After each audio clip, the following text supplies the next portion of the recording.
नमस्कार मंडळी, आज आपण कलेजी पेठा सुक्का बनवणार आहोत.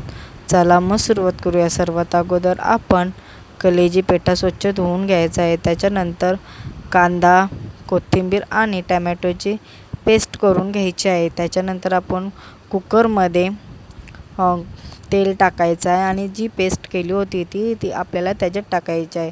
जोपर्यंत कांदा टमॅटो शिजत नाही तोपर्यंत आपण मसाले टाकायचे नाही. कांदा शिजल्यानंतर आपण त्याच्यात आगरी मसाला, हळद, धनेपूड टाकायचे आणि मसाले शिजवून घ्यायचे.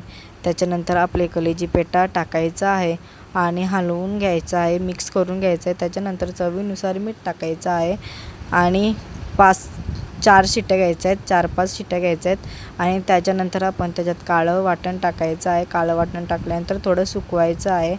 तुम्ही बघू शकता आपला कलेजी पेठा रेडी. आवडल्यास लाईक, शेअर, सबस्क्राईब करायला विसरू नका.